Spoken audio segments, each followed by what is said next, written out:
A gente tem um excesso de positividade, uma demanda de performance, uma demanda de você ficar projetando uma imagem de sucesso. Dos 15 livros mais vendidos no Brasil na quarentena em 2020, 10 livros eram sobre autoajuda. Na capa de cada um está a promessa da virada, o poder do hábito, o milagre da manhã, os segredos da mente milionária. Pondé, o sucesso... Muito brega. Você está achando graça? Segredo da mente milionária é muito brega. Mas olha, esses livros de autoajuda, eles estão todos baseados naquele princípio que você tinha falado, que é da autonomia, não é?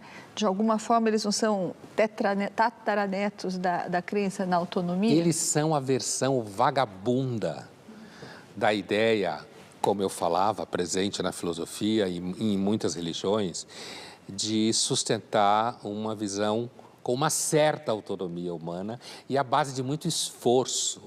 A autoajuda, o sucesso da autoajuda é a prova cabal da miséria na qual a gente se encontra, a ponto de você comprar um livro, é Segredo da Mente Milionária.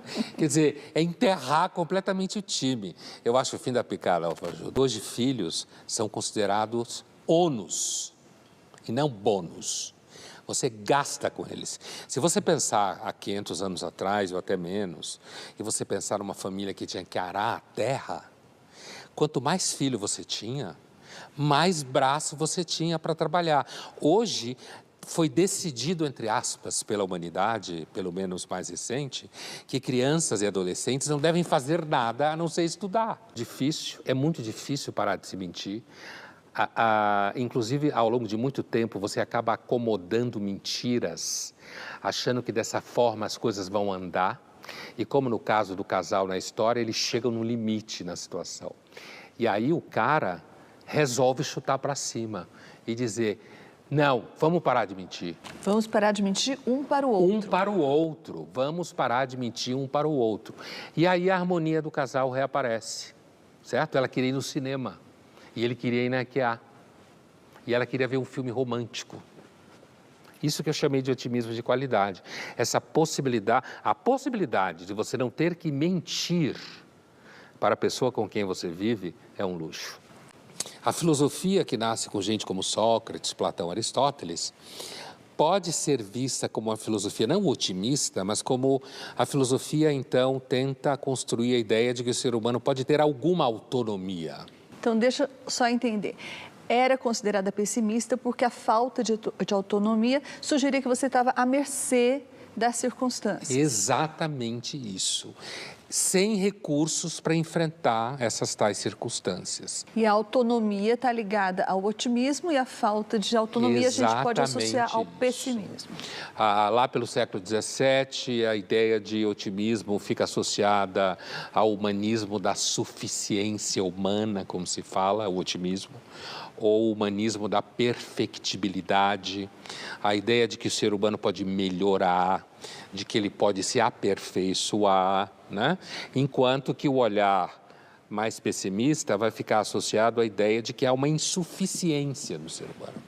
Uma insuficiência que faz com que ele nunca consiga pensar muito bem, que a vontade, muitas vezes confusa, degenerada para a ideia de pecado, atrapalha a capacidade cognitiva, que o ser humano é muito orgulhoso, certo?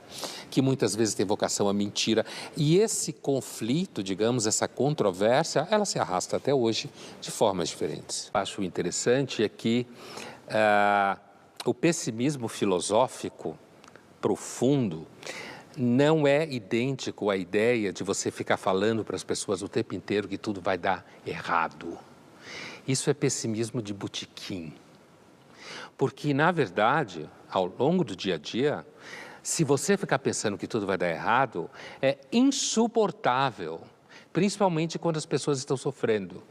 Por isso que durante a pandemia, inclusive, essas almas mórbidas que gostam de ficar falando o tempo inteiro de doença e de que tudo vai dar errado, faz tão mal. O espaço é um ambiente hostil à vida.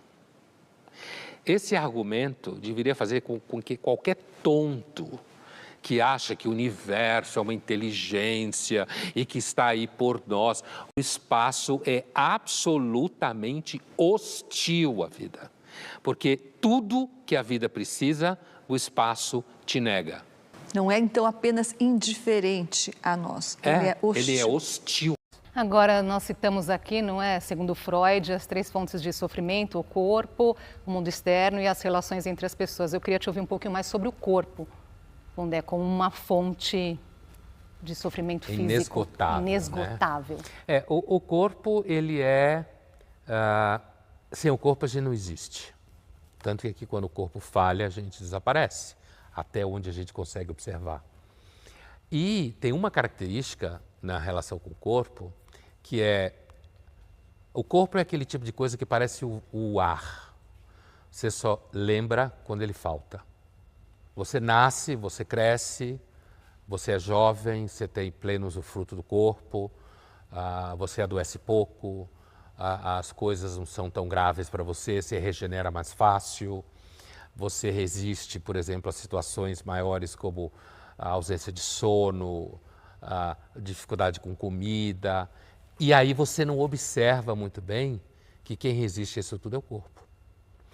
À medida que o tempo passa, o corpo vai se fazendo presente justamente na medida que ele começa a faltar no sentido da saúde. Então, por exemplo, você faz exame de sangue quando você tem 20 anos, a chance de vir alguma... É claro que pode dar, mas a chance de vir alguma coisa errada é muito difícil. Quando você faz aos 60, aos 70, aos 50, começa a vir resultados que você não quer. O filósofo e ensaísta Byung-Chul Han, em sua obra A Sociedade do Cansaço, analisa que o ritmo acelerado do capitalismo e a pressão por produtividade influenciam diretamente as relações humanas. Essa necessidade de performar, ela diminui a qualidade das relações, Pondé? Muito provavelmente. Muito provavelmente. Acho que o Byung-Chul Han, esse livro é uma grande sacada, né, da Sociedade do Cansaço, em que ele diz que o adoecimento no mundo contemporâneo é muito causado por positividade. Ele usa essa expressão, positividade. Quer dizer, a gente tem um excesso de positividade, uma demanda de performance, uma demanda de você ficar projetando uma imagem de sucesso, de felicidade o tempo inteiro. Especialmente nas redes, né? Com as redes, então, isso vai a um nível enorme. Mas a verdade é que o sistema que produz bens, ele está fincado na ideia de você espremer as pessoas. E o problema, eu acho que é uma das contradições, é identificar isso como danoso, ou seja, o mecanismo que o Byung-Chul Han apresenta, que leva ao cansaço, né? Leva a uma exaustão, né, da vida das pessoas e tudo mais, é identificar o mecanismo, mas não querer abrir mão do resultado desse mecanismo. E aí a porca torce o rabo. Quer desejo, quer consumo, quer o que quer ter férias, quer ter saúde, quer viver mais. Mas isso aqui, ó, está sendo produzido aqui, ó, na pressão, na competição, na demanda de... E aí, a gente parece que volta para estaca zero. Grande parte da nossa vida psíquica, ela é dominada pelo consciente e pelas pulsões, e não pelo eu consciente. Então, de repente, você não percebe. Né? Não, você não tem aquela autonomia que a gente imagina egóica da consciência que toma a decisão. Então, você, por exemplo, pode passar a vida inteira sendo arrastado por uma determinada situação. Eu vou dar um outro exemplo, esse bem atual, né? Não que não fosse antes. A obsessão que muitos jovens têm de querer ficar rico logo cedo, ou querer ver o resultado da carreira logo cedo. Isso faz com que ele fique obsessivo, ansioso, neurótico, mas ele interpreta isso como ele está buscando a felicidade. Provavelmente não vai nem achar, porque ela é tão rara. Uma das faces da maturidade seria isso. Justamente você conseguir equilibrar nas caixinhas. Mas, de novo, a ideia de que eu consigo ser maduro porque eu quero não existe. Entende?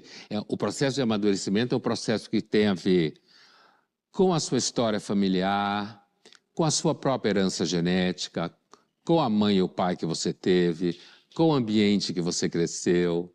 E o capitalismo é um sistema que não ajuda você a amadurecer, porque ele fica o tempo inteiro sonhando que você vai ficar sempre criança querendo comprar cada dia um brinquedo novo. Com o avanço de uma sociedade de competição, isso está em todos os níveis. Eu acho que a sobrevivência da espécie sempre foi competitiva. Mas quando você constrói um sistema de vida baseado na competição, você gera riqueza. A gente não conhece nenhum outro método que gere riqueza como o capitalismo. O socialismo foi uma catástrofe, né? Então ele gera riqueza.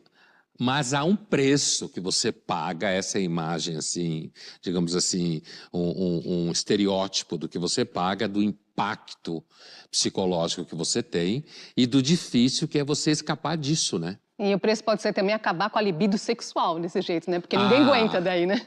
Com certeza, com certeza.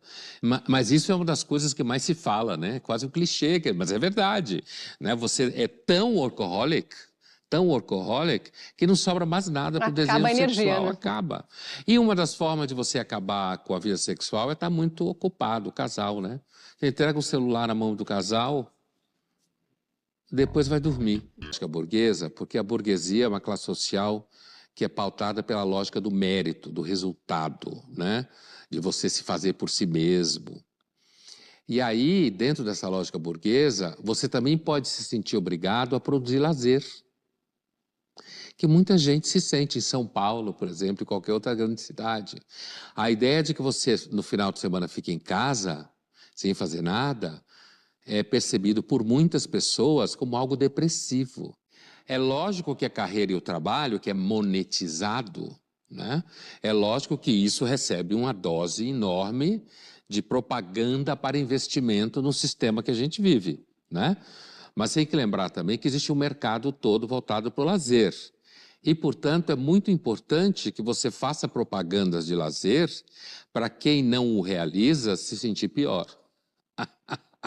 Do equilíbrio do trabalho, que é, sem dúvida nenhuma, um fato, né? Aliás, aquilo que o filósofo coreano radicado na Alemanha, Byung-Chul Han, descreve na chamada Sociedade do Cansaço, que é justamente essa situação de que você tem que ser positivo o tempo inteiro, você tem que ser eficaz o tempo inteiro, entregar o tempo inteiro, pode levar você, se você tiver sucesso, à situação do lobo de Wall Street.